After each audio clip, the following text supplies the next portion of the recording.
Hello. Hi. Hello to everyone. I just wanted to introduce my friend Rob Alex, Hello, friend everybody. and author. And we're going to talk about a really cool subject today, sexuality and spiritual consciousness united. Um, it was such a treat to meet Rob the first time, especially because I have not met someone I could openly talk about this topic with. And it's kind of an important one, I think. So thank you, Rob, for being open with all that you have to share. The pleasure is totally mine. I've just known Amy for a little bit here, and oh my gosh, what a wonderful soul she is, and the energy that she has. I know if any of you are out there, just being around her is just like a jolt to your system. So good. It feels good to be here. Yeah. I think. No, that's good. I'll take it.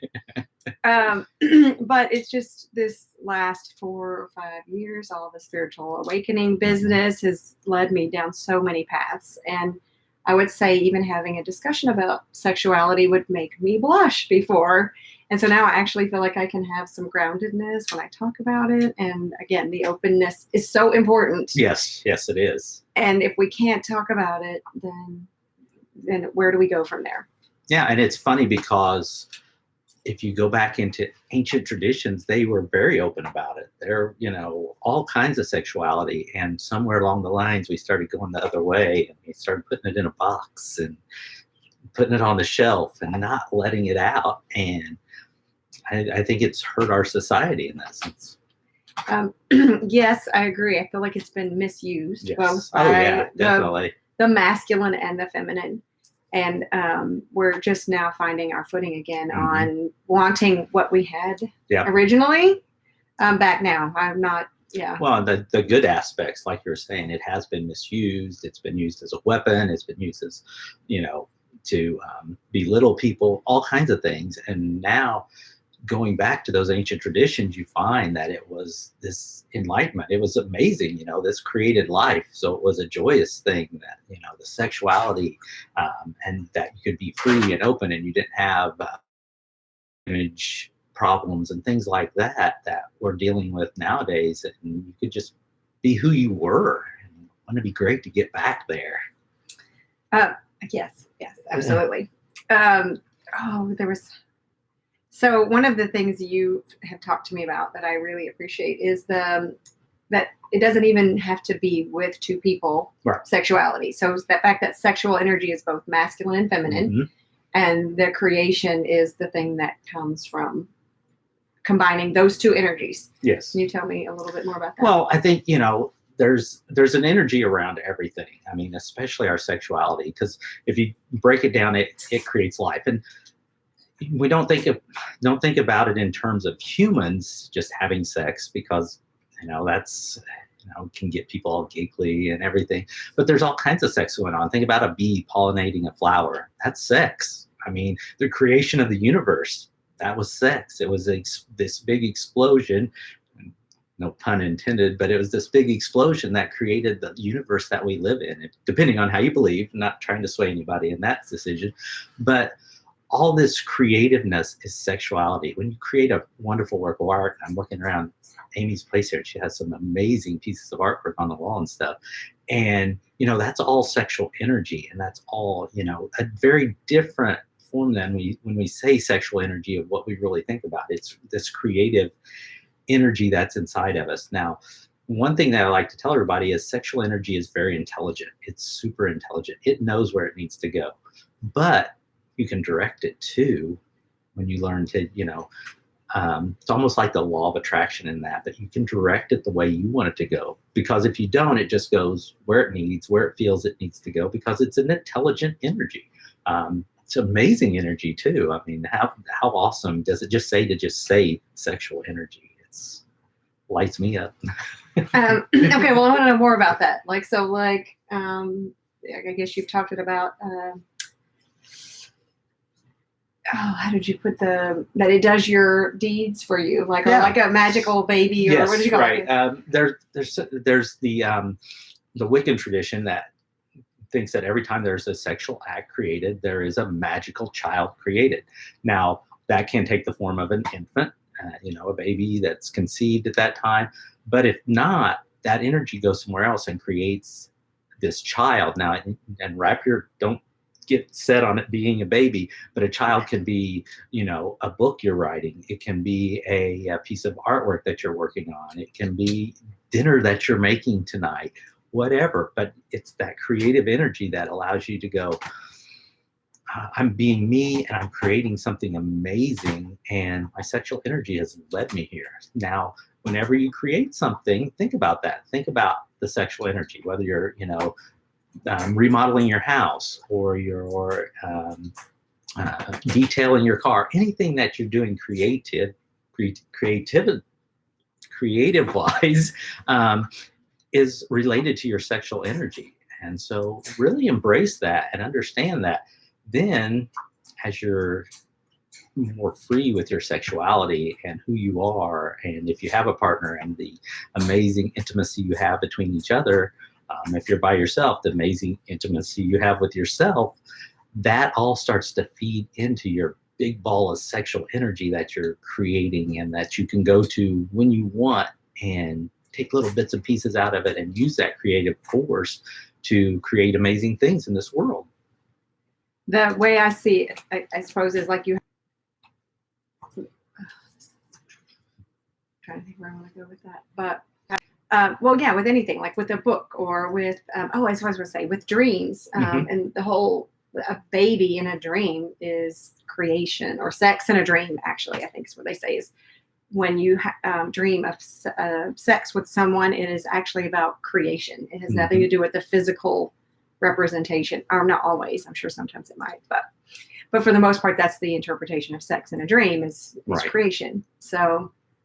I just love that it has, so many facets, like everything.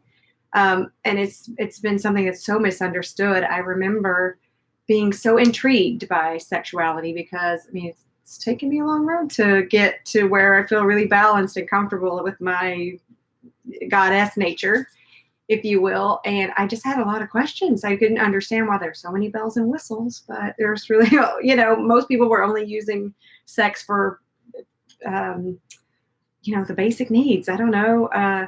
Well, the physical pleasure of sex is amazing. Let's be honest. Yes. When you have amazing sex, it feels great. It, gives you, a boost of confidence. It gives you, you pump your chest up a little bit. You feel good, but there's more to it than that. It's not just that physical pleasure. Here's my thought on that. When you have amazing sex with somebody, and you get those amazing, physical feelings, and the chemicals that are released in your body and all that's amazing. And it feels wonderful at that time. But then, and here's something that might blow your mind a little bit, but you carry a little piece of that person with you for a while now. Their sexual energy is attached to you now. So, and I've found, I did some charting on this and everything, and it seemed like for me, it hung around for about 3 days. And it's like, after I'd have an amazing sexual experience for about 3 days, I was super creative. I was, things just flowed correctly. There wasn't those hiccups in my life that it caused problems.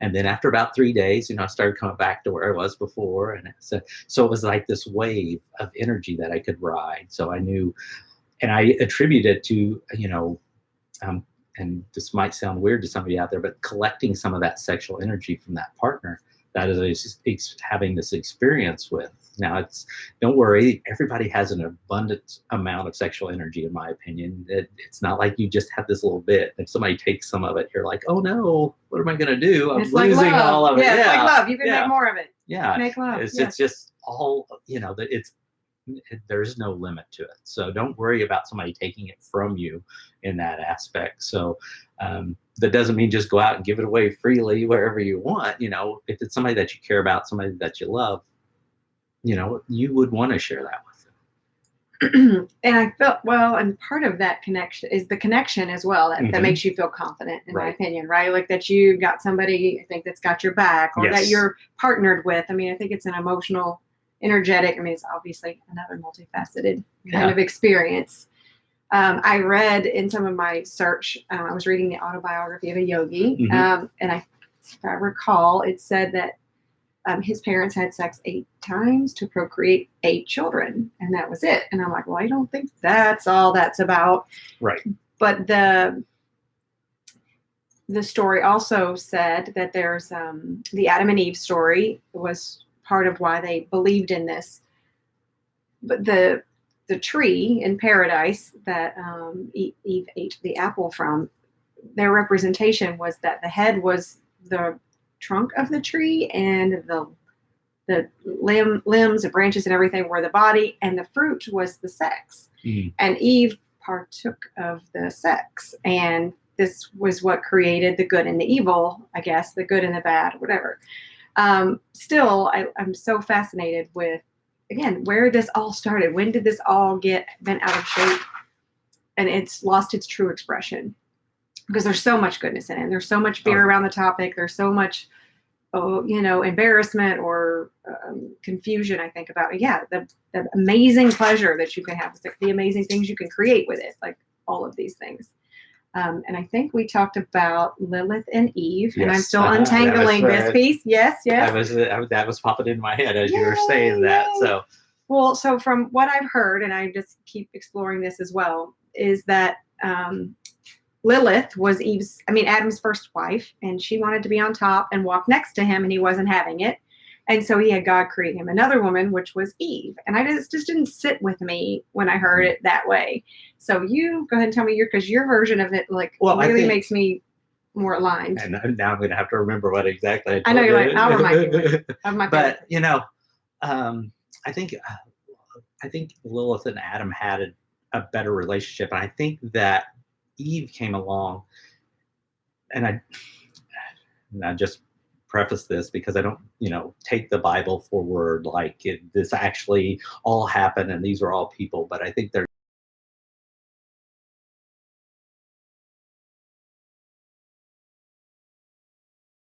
wanted to make women submissive in that sense. And Lilith was a strong woman, as many women were back in ancient traditions. They were the stronger people. They were, I shouldn't say the stronger, but they were equals a lot of times. You go back to Egypt and places like that, cradles of civilization. And the women, were strong women that ruled countries and things like that. And I think that at some point, some gentleman, not to bash on my own gender here, but somebody said, hey, I'd like to have a little bit more control over this. So let's create this Eve character. And I know I'm going to get like we have to talk it all out. Yeah, I'm sorry. There's no. But this Eve character, she was submissive to Adam, and she, and that also she brought the shame and the, she ate the apple and, started all the bad things so that we would put into place this thought process of that. Unfortunately, women were the root of the evil that is in the world, and it's not the case. My gosh, I mean, it's silly to think that way. I'm just like, no. Well, yeah, and how did it get that way? I have a new discussion. That's probably the next video about Mary Magdalene and how many people still want to look at her as just a prostitute and what that means. And there's a whole backstory I'm hoping to get into, but next video. And this other thing about sexuality is, so many women, I think I read an article, maybe one of our political candidates, his wife will not let him in another room with a woman if there's alcohol, especially. So there's all this fear about men being with women. Like I'm in control of my sexuality. I choose when to use it. I know how powerful it is. And I don't know, when everything got to be about sexuality, when a man and a woman meet. And I think we miss so many opportunities of sharing because you just cut out half of the people you can talk to and half that you can share with. And you can have an intimate conversation without being naked or sharing sexuality or anything like that. I mean, there's still choices. And I also I feel like a lot of my relationships that were a part of the physical intimacy and sexual experience were karmic. And so like that pull, that magnetism was there because there was something to explore. It doesn't always have to be sexual, but if you're a man and a woman, it sometimes just ends up being that way. You can be drawn to someone work out the karma and never necessarily, have that experience. It's great if you can, and if it works, it's not wrong, right or wrong. But I just feel like we miss a bunch of opportunities for fear that we're not going to be able to control that impulse, or we're not going to be able to lead with a consciousness in our sexuality. Yeah, you can be totally attracted to someone, and not make that choice, or make it like, I don't know. I feel like, yeah. Well, and I think, and I believe there's several different species of human beings, even in their own right. And I don't think all of them are designed to be monogamous for their whole existence. I don't think that that's fair to say, because I have friends that are like, oh no, I don't want a serious relationship. That's just the last thing. And then I have other friends that are just miserable if they're not in a serious relationship with one person. So we have to look at everybody as an individual and say, I might not, me and Amy might come from totally different places in my mind. I'm going to throw it out there, but I'm into the alien stuff, the ancient alien stuff. And so there could be different factions that came down, and we are from a different section of human beings in that sense. So we might do things or want things a little differently, and it's okay. It's okay. It's, we have animals in our world today, and some of them are meat eaters and some of them are plant eaters. It doesn't make either one of them wrong or right. Just means that they're different. They're different species. They crave different things. So, and sometimes it's hard to find out that if you get involved with a partner and they're like, and you're very into the monogamy, and then you find out, oh, they're not, that's not their style. Then yeah, that's a little hard to deal with. But you have to take a step back and look at it and say, maybe I should have seen some of the signs. Well, it's from the consciousness. It's like leading with your intent and open discussion. I mean, Yes. there's so many questions I didn't ask, and for one, I don't know if I wasn't brave enough to ask, or that I didn't know how to ask, or I don't know. You have to start somewhere. And trust is huge, huge, huge, huge. Let's go on and talk fully about like a sexual experience with someone. Trust is the most important piece of that connection, because that's when you can set yourself completely free. When you have that kind of trust, there's no judgment. There's trust that they're going to speak up, or trust that they know you're going to speak up if you want something or you don't want something, or if something changes. I mean, it's just hugely important, I've noticed, in that way. Well, yeah, if you have trust with your partner that you're having amazing sex with, then you'll feel free to say, hey, let's make some love and just send this energy out to the universe. Let's see how much we can send out there. You're going to be able to feel comfortable with that. You're also going to feel comfortable laughing about your sexual experience. If you try something that doesn't work, and you can laugh about it and not be embarrassed or not be like, oh my gosh, anything like that. How fun is that? I mean, I'm telling you, if you can hear laughter coming from a bedroom when two people are in there, that's where you want to be. That's, yes, we want the physical pleasure that this leaves us drained afterwards and all that. But also, if you're having that much fun in the bedrooms where you're laughing, you're experiencing amazing sexual energy, that's where I want to be. Well, I mean, I have noticed that it felt so serious, like really serious before, where there's like, okay, is there no room for play in this? Or is it? There's lots of room for play, people. Everybody, there's lots of room. Yes, with everything, by the way. This is one big piece, but I think we forget to play, to laugh a little bit more, to poke fun in a fun way, a loving way. And,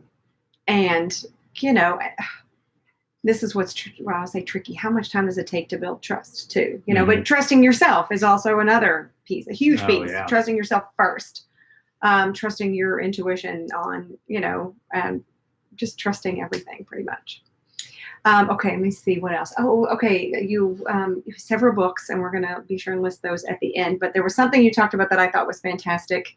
When you're wanting to spice up or have a new fun adventure, the blowing up the bubbles, because part of this is, sensuality. And I remember having a message from my spirit guides about when you are desiring sex and you don't have a partner and you're tired of doing that by yourself, that it's really just a call for sensuality in your life. Because when you're having sex, I think all of your senses are on.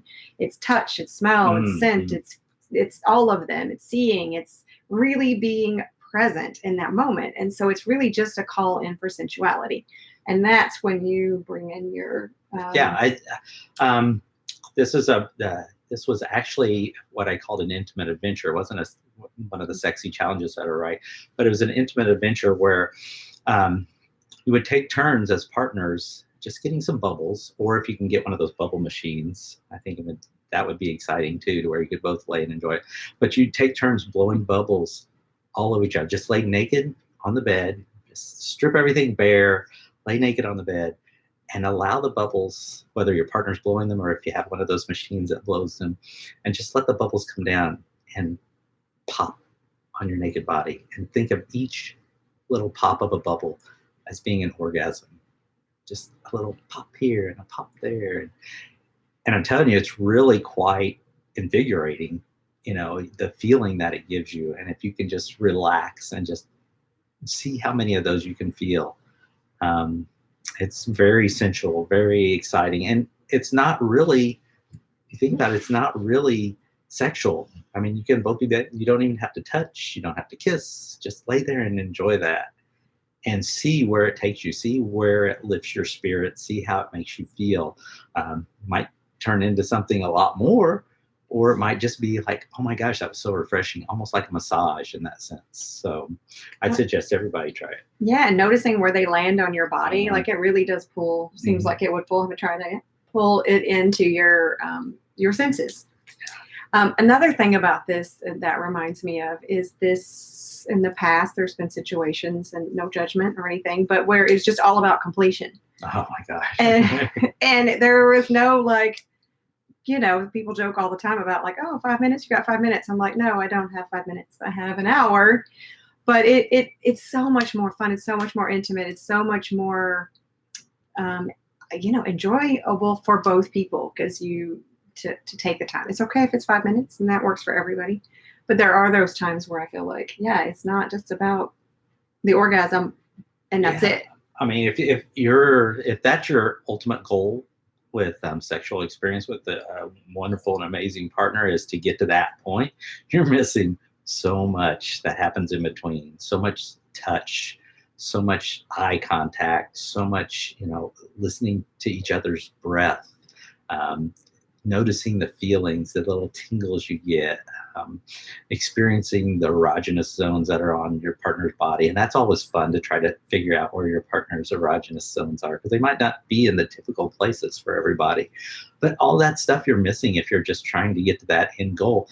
And like Amy was saying, we've got time. I said, don't rush through this. I mean, when it's over, it's over. It's like, especially for the guys, when it's over, it's usually over for a little while. And how much have you missed in between? I hate to use the expression, but I'm going to use it. Stop and smell the roses. Take your time and enjoy it and get the full experience of it. The touch, the feeling, the looks, the giggles, the laughter, the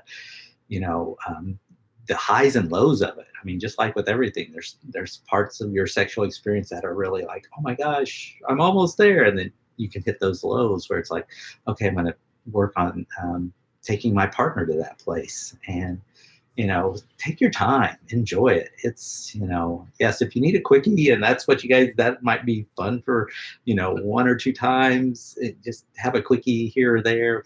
But, don't make everything a quickie. Yeah, thank you. Dinner sometimes is a quickie and sometimes it's an hour and a half event. Yes. So like everything. Oh, goodness. I don't know where I was going with that. I don't know. Jump in. You got anything? Oh my gosh, there's so much. I mean, this topic is really broad, and again, think of your intimacy and your sexual energy and get it. I almost wish we could come up with a different name for it than sexual energy, because it implies that you have to have sex, that you have to do something. But there's so much that you can do that is sexy and build your sexual energy. Think of all those things, those anticipation that you can get from, maybe you have a passionate kiss with your lover in the morning, and you're not going to see him again until 5 or 6 o'clock at night. Think of all the anticipation. If you give your lover a few extra seconds of a deep, passionate kiss before you leave the house, what are they going to be thinking all day long? And what are you going to be thinking all day long? Well, and with intention, Yeah. right? You're like, you actually Mhm. thought about what you're going to do with that kiss and how, you know what I mean? Like, you're just engaged. You know what Yeah. I mean? There's a certain level of engagement instead of it just, and again, all kisses are appreciated. Yes. So I mean yeah. And I'm gonna go back to the sexual part of that too. Well, and it doesn't again have to be the physical expression, but it's healing. It's Mhm. creative. It's pleasurable. It's for fun. It's for release. It's really for everything, I believe. And I just think so many people that I've talked about that with. I'm a hairdresser, so I talk a lot about stuff. But they're just really not using it to its full potential, I think. So whether it is in the bedroom or out of the bedroom or it's cooking or creating or whatever, there is so much more. Well, yeah, and I think, we so often hear, "My love life's gotten boring, it's gotten stale," but It's just a chore. if you're saying that, who can start changing that right today? That's you. Put something in it to spice it up. Do something a little different. Be a little silly in the bedroom. Eventually your partner's going to come around. Your partner's going to be like, "Oh my gosh," you're going to make them laugh, or you're going to make them, be like, "Oh my gosh, you're such a dork," or anything like that. Something to change things up, and just like we were talking about the kisses in the morning, so often it's just a peck on the cheek or a peck on the lips, and out the door you go. Bye, see you later. Change it up. Change things up in your relationship. Our relationships are constantly changing. And if you think that doing the same thing day in and day out are going to make anything better, no, they're not. You got to consciously try new things, add new things to your life. Think about where you were 20 years ago and what you liked and what you did for fun, and then think now. And it's probably different. And your relationship did 20 years ago in your relationship or 10 years ago in your relationship, yeah, it's no wonder it's going to get stale. I mean, you've been doing the same thing for 10 years. Come on. Yes. Variety is the spice of life. It doesn't have to be people, but can be, doesn't have to be. But and being seen too, like when you're talking about like kissing your person off in the morning or in the night or whatever, it's just like, I see you. Like I see you right now where you are, and I like being with you. And I mean, I think those are simple but sexy at the same time. Yeah. So it doesn't really have to be some giant gesture. It can build. It starts with a seed, and then it just kind of flourishes. And it may flourish in 3 days for some people, because life is busy. Raising kids is tricky. 3D world is eventful, and but quality over quantity every time for me. But well, and here's a simple way. I've got a book out there. It's called Speaking Kind Words, and what it is based on is just changing up your vocabulary a little bit. That really throws your partner off. Okay, because every morning we leave for work, or most people, I should say, and you meet your partner and say, "I love you, bye." Well, how about if the next time you're getting ready to leave, you say, "God, I adore you." What's your partner going to think? You're going to throw them off their world. And you can constantly get a thesaurus, go out and buy a thesaurus and start interchanging words, because now your partner is like, what's he or she going to say this today? And if you start doing this on a regular basis, they're not going to be prepared for just that. I love you. Bye. It gets almost like the Charlie Brown teacher. Womp, womp, womp, womp, womp, womp. And when you change the words up, and in anything, it doesn't have to be just "I love you." Think of the words that you just say all the time. Good night, things like that to your partner. Throw some curveballs in there. Get them really thinking that you're a different person, and oh my gosh, his vocabulary is widening, and he's really thinking and putting effort into loving me in that sense. What is that saying about where your energy flows, your attention goes, where your attention goes? Yes. Energy so flows. Yeah, if you want that to change in your life, then put some energy into it, and it will change. We just forget sometimes that we are the creator of our reality. Yes. So if you're not getting what you want, don't poke your finger at the other person. Yes. Poke it, turn it right back around, and go, what am I doing in a way. And it's, again, asking. Some people like to be grabbed, in places directly, and, that's sexy to them. And some people are like, just not. Like, find out what your person likes too, as far as what turns you on and what turns you off. Or it might change by the moment. Who cares? But it's having the conversation. Again, so your words, yes. The book, what you call it? Speaking kind words. Yes. It's just speaking in general as well, openly. Yeah. Well, I mean, and it doesn't have to be, we're talking about romantic relationships and stuff. Think about your kids too. Do you say the same thing to your kids all the time? Does it get monotone? I mean, as a parent, I try to liven it up with my sons. I always have, to where, I'm not going to be the boring parent that just says the same thing. Eat your vegetables, do this, tell them, shove your vegetables in your pie hole. Say things like that to just knock them off their world,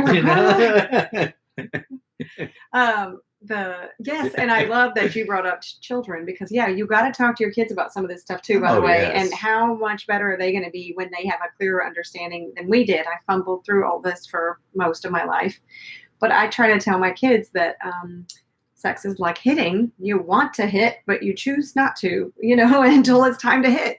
Yes. But it's a conscious choice. And what if you, had them be aware of their feelings of sexuality as they come up, and have discussions, if you can keep them from getting completely mortified that you're having the conversation. But work that in some ways, because most people don't tell kids that your body is going to want to do that at some point. It is made to, and it's going to want to. Nobody tells them you're going to love it. It's going to feel like the only thing you have ever wanted to do in your life. They lie. We lie all the time. Abstinence, abstinence, abstinence. And that is not the answer, because they know there's more. Just like I've known there's more. But, it's important, I think, to find some way to talk to them about choosing it. Yeah. Not letting your body choose it. Right. Well, and I think one of the ways we go wrong is we teach sex education in school, and it's a joke. It's fear-based, or it's just the biological aspects of it. You do this, you get pregnant, blah, blah, blah. But nobody has a class on how amazing love can be when you find that right person, or how amazing sex can be when you do it right and you know what you're doing and you're safe, and it's not in the back of a car, or it's not, under the bleachers at the football stadium or anything. All those can be exciting. Don't get me wrong. But yeah, nobody teaches the kids that, this can be a really huge thing in your life. We tell them no, no, no, no, until they get married, and then you say, okay, go do it. And yes, no skills, no awareness. They're so just uncomfortable. I mean, this would be crazy, and I know this is just way far out there, but I honestly think they should teach about masturbation in schools. I honestly think that they should have a class on it. Well, it's knowing your body. Yes. Knowing, like, it's not, and again, so much shame. And I don't even know where, I have some Puritan thing that I don't even know where it came from. I'm sure I was encoded in my DNA when I got here. That's another video as well. But we're keeping a list. But it is, like, there were certain experiences we're meant to have too. So I think that I get to go on the continuum of Puritan to goddess or whatever, and you get to see all the dots in between. But, so it's just discovering yourself in all ways, physically, emotionally, mentally. It's just self-discovery, self-love. It all starts right there.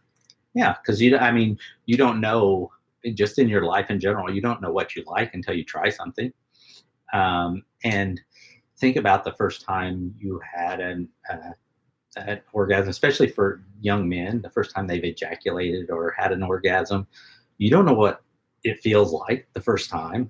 I mean, you've learned very quickly, but you don't know what it feels like the first time. And if that first time is having sex with a partner, how it's a little scary. That's how we have a lot of teen pregnancies and things like that.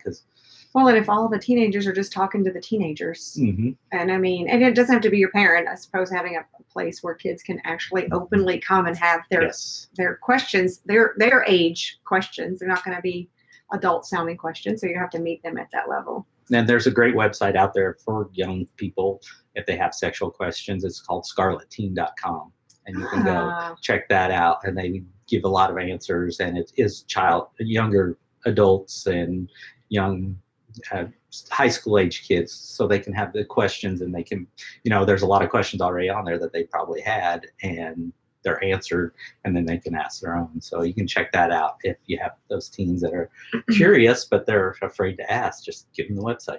Well, yeah, because that's all. Most of the time, people are like, "No, don't do this, don't do that, don't do this." So they really are left with nothing pretty much to go on except raw experience, which is okay. But wouldn't it be better if we could align them a little bit more clearly?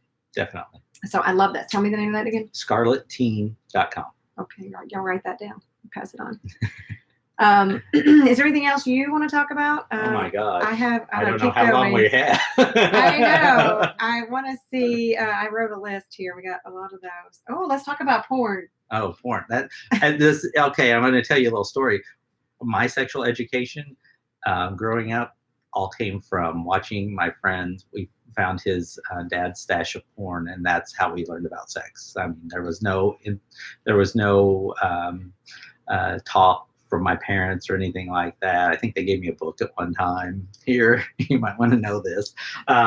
But yes, so I learned what I thought was amazing sex through porn, which is, I mean, there could be some fun, and there's some new porn out there that's very different and very, I don't even know what I want to say, but it's not like your old 70s porn where it's just like. I love the 70s, sorry. But, there was some good things that came out of that. But, a lot of the everybody's just going to get naked and there's no storyline. Yeah. Yes. There's a lot of porn out there now that has storylines and that you can get. Female porn. Yes, there's female porn. And so you can, there can be some story involved in it. It's not just, hey, everybody ends up naked and the music's playing and. Because I had a negative view on it. I still don't know what my view actually is. I will say I watched a show. I wasn't anticipating it being a sexual kind of experience. And, you find yourself being like, wow, why do I feel like I'm part of the show? And I've seen like energy come from the TV. So like the energy, whatever you're watching has energy. It was created. And they either had some serious chemistry or I don't know what was happening, but it's just interesting how what stimulated that? Like, where did that energy even come from? Yeah, right? Like just from, is the visual? Because I know like some of it's visual. And can it be helpful in that? And to me, it's like, are you hiding porn? Are you using porn? Why are you watching porn? Not in a bad way, but in a like, what are you searching for? So everything is. Well, and I think, you mentioned to, keep it spicy, keep, differences in there. And I think a lot of time people turn to porn because it's like, well, what can I do differently, As an education? Yeah. Yeah. And it's like, oh, well, I don't know if I can do that. But well, there's that realistic, right? Like what's actually really happening here and what are just tricks and what, what's on the script. I think it was a Playboy, some guy interviewed them about and a woman about the Playboy stuff. And they said the distortion is that women, they always showed women like all laid out on the couch, all spread out and, just like, come get it. And most women just aren't some are like that, I think, but and so men approach women like they're in that moment, in that space always. Right. Like, and it's like, and that's kind of just inaccurate for a lot of women. Yeah. So, that's not helpful sometimes, but if that's what you grew up thinking, then you're just going to keep doing that and wonder what's wrong with them, your person, because they don't respond well to that. Well, and I think we get into the body shaming too. We watch the porn, or we look at Playboy, or vice versa, whatever. I don't know if the Playgirl's still out there anymore, or something with the guys in it, and everybody's chiseled and they've been photoshopped and they look, oh my gosh, and then you get ready to do the same thing and you're like, that ain't the same. You're in the mirror and you're like, wait a second. And there's a I can't remember her name, but there's a fascinating lady on Instagram, and she takes photos of models and sexy scenes and she recreates them. I've seen her. She's fantastic. And she's awesome. And she just lets her body be, and she does the exact same pose, and it's like, oh my gosh, how sexy is that? Just to have the freedom to go, I'm going to post this on Instagram. I don't care if I'm a little chubby. I don't care if I don't look like them. Well, that energy is inside. That's not an out. Yeah. I mean, you can probably get it from the outside, fake it till you make it, whatever, but it's an inside kind of job in a way, I feel like, because I don't know. It's just something you recognize in yourself, but it has nothing to do with your skin. Because if it did, I mean, never is it ever going to be perfect. No. And I mean, yes, it is already perfect, but we're a bit critical.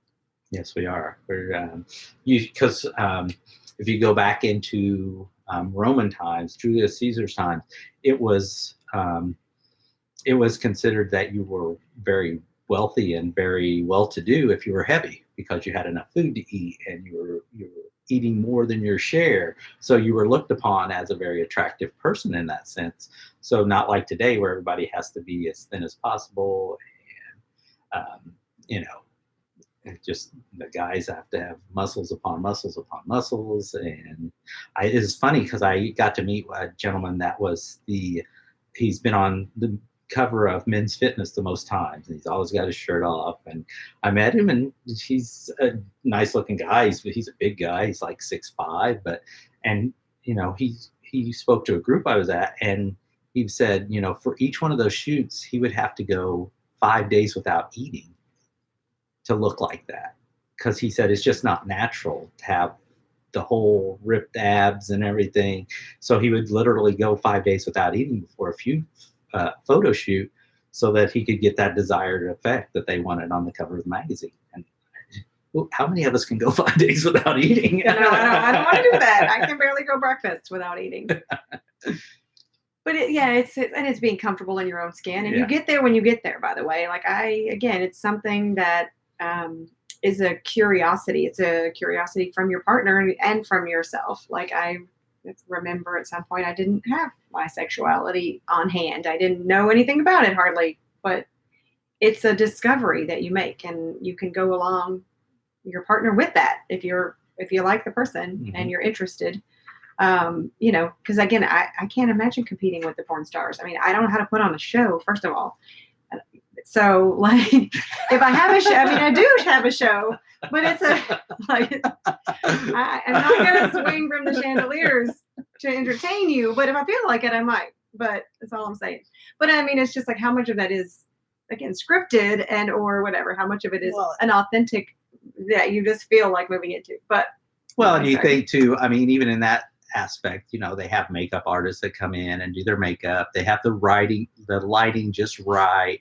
They got high definition cameras and everything like that. So, if you see these, I remember I went to a car show one time, and they had the Playboy centerfolds there, and you could get their autographs. And so you go up to them, and they're like, okay, there's a lot of makeup on there, and you could see the blemishes on their faces and the scars on their body and things like that you can't see in those magazines or on video. So everybody's not as what they seem on television or in magazines and things like that. So don't compare yourself to them. Well, then we know that, but I don't know why you still do it. Like, it's irritating a little bit, but yes, a little bit of work every day. Okay, sorry, you keep talking. I'm still looking at my list of questions.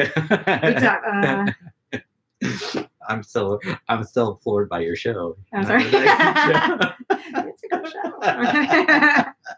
But no, and one of the things that I was caution couples on, and in their sexual relationship, is it's okay to have different sex drives. I think this is one of the big things that people don't understand. Is like, I have a very high sex drive. I can tell you right now, I have a very high sex drive. So anybody, like, what's that about? But I can tell you that I'm not bragging. I'm just saying that I'm ready to go. But I know not everybody's like that, and to think that your partner has to match up with you, you guys have to find the comfort zone.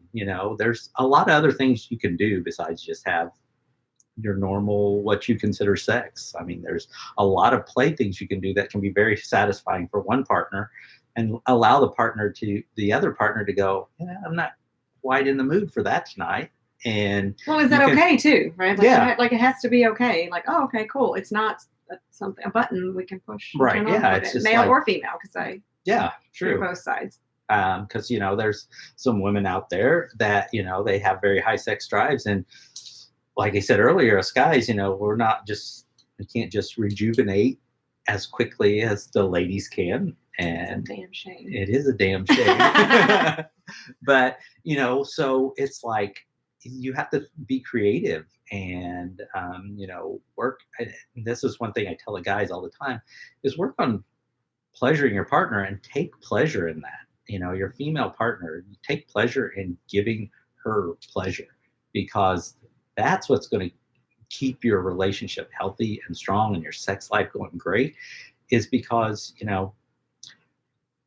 as good as the best male is, he can't do things that sex toys can do. He can't do things that, all these devices and everything, but you can use those tools to better pleasure your partner and make them go through the roof. And oh my gosh, that's the sexual energy you're looking for, to give your partner the pleasure that just lights them up.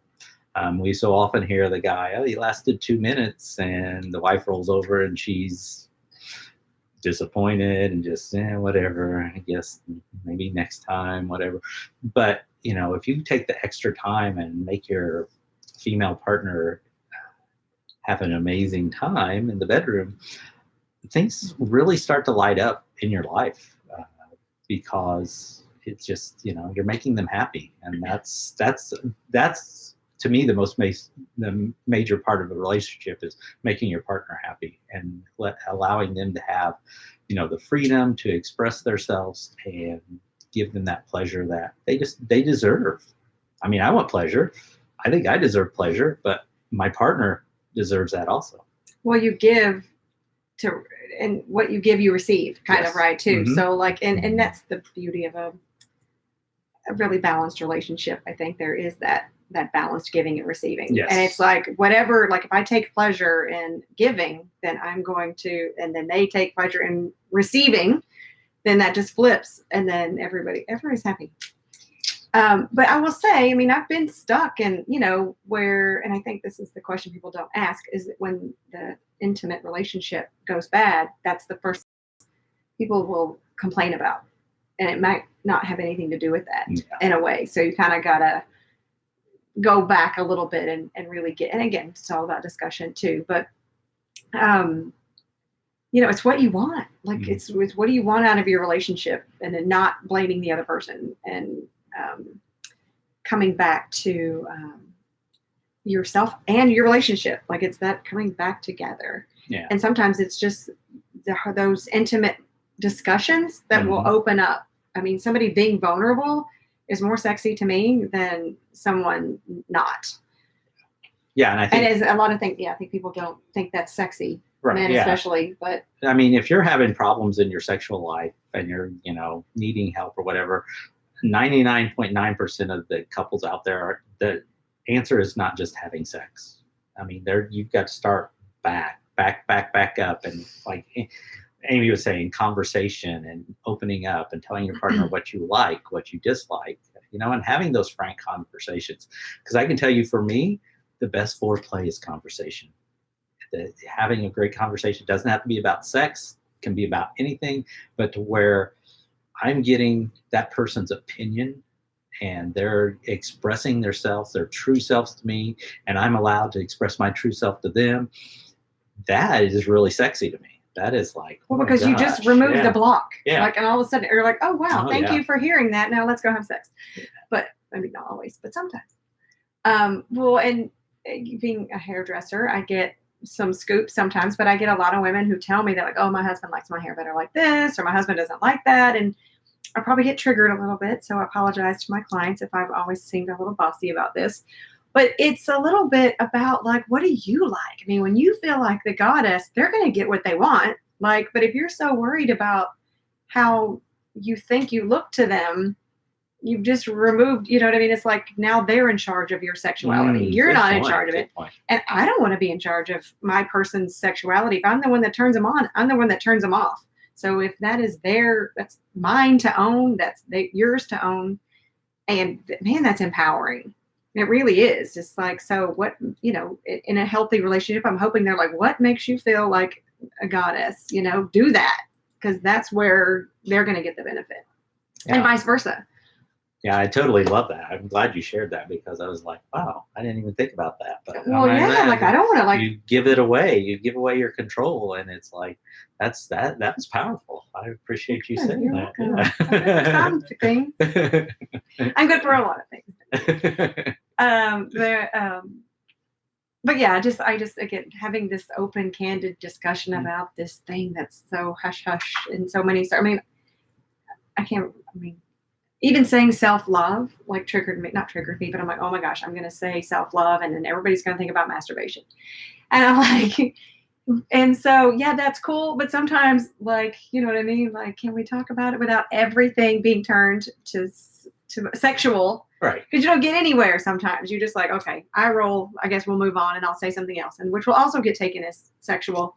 But there never ends up being any depth in that. Well, yeah, I think self love. I mean, I can tell you right now, I love myself to death.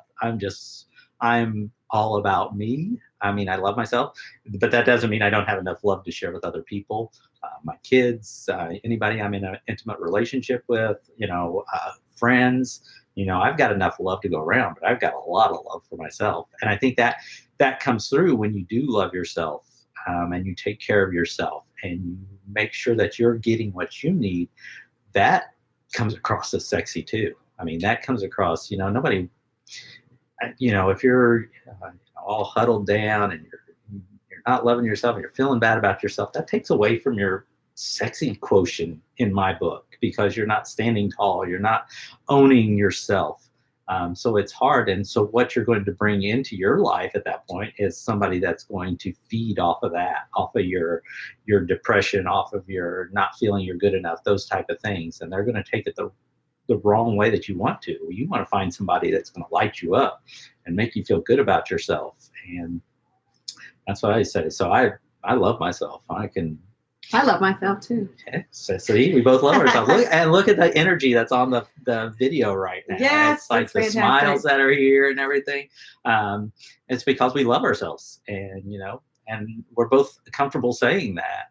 Whenever I can. Yeah. Sorry.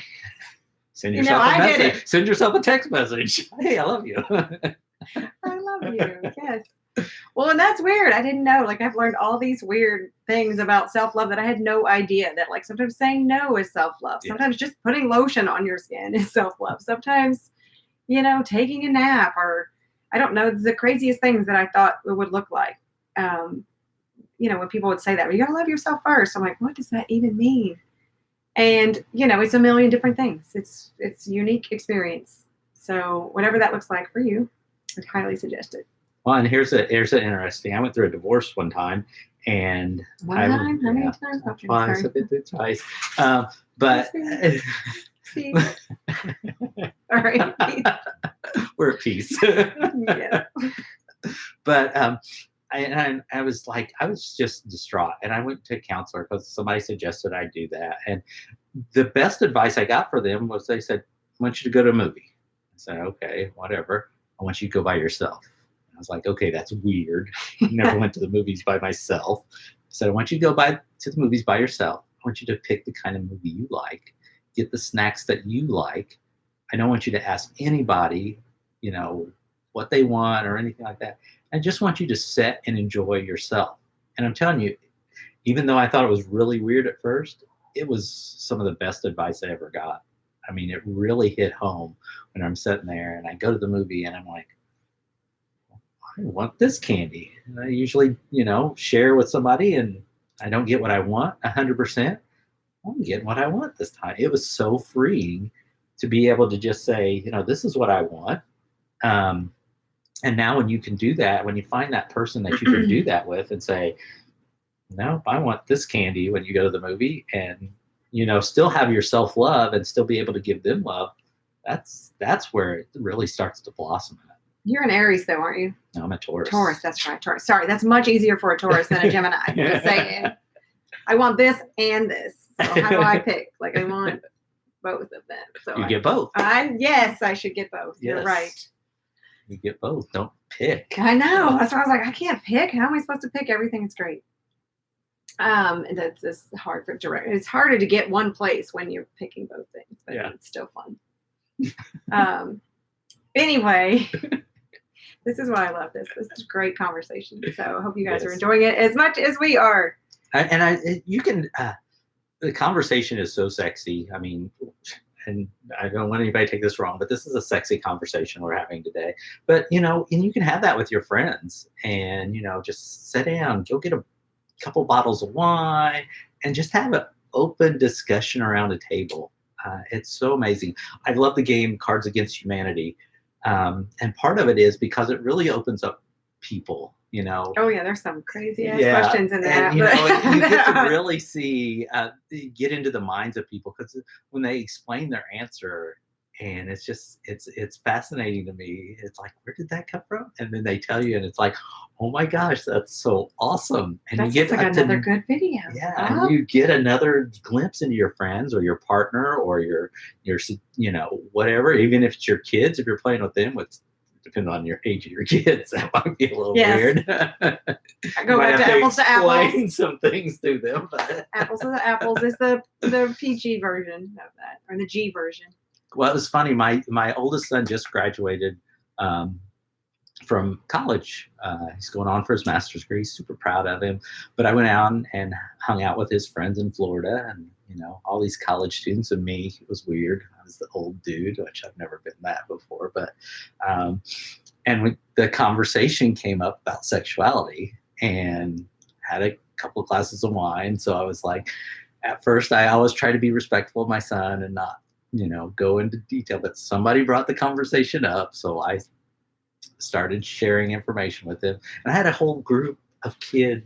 I say kids, but they're young adults, just hanging on my words. Thank God. And I'm great. Like, oh my gosh, this is so awesome. And they were really and they were asking deep questions, and I was like, this is beautiful. I love this. And it was so wonderful. Now, I don't know how my son felt about it, because he's a little shy and he's a little reserved. Well, but he chose you. Yeah, so. he's a great kid. I love him to death. But I embarrass him a lot. You're sorry. Yes, me too. Yeah. Rite of passage to embarrass your children. You're welcome. I made it an art form. So, but it was Power fun. to the parent who embarrass their children. It was a great conversation, and I'm hoping some of those young adults learn some things. So when they go into a relationship, they're like, "Hey, that old dude, my friend's dad." It's funny how old gets older. Like, what's old to me? Yeah, I agree with you. Yeah, there. I'm like, no, you get like 107. That's old. Everything above 100 or below 107 is still young. Yeah, I agree with you there. So, well, anyway, I guess we'll wrap up for today, and I'm going to list. Gosh, it's been that long. Rob's books, because they're all freaking fascinating to me, and so we need it in this new earth that we're heading towards: conscious, healthy, loving, sexual, sacred relationships. And I honestly don't think anything else is going to hold in the future. I mean, I think if you're not having that relationship, you're not having one. So I'm excited about that, actually. It's more engaging anyway, and more fun. Yeah, it definitely is. Okay. Thank you. Thank you. Twice divorced. Yeah.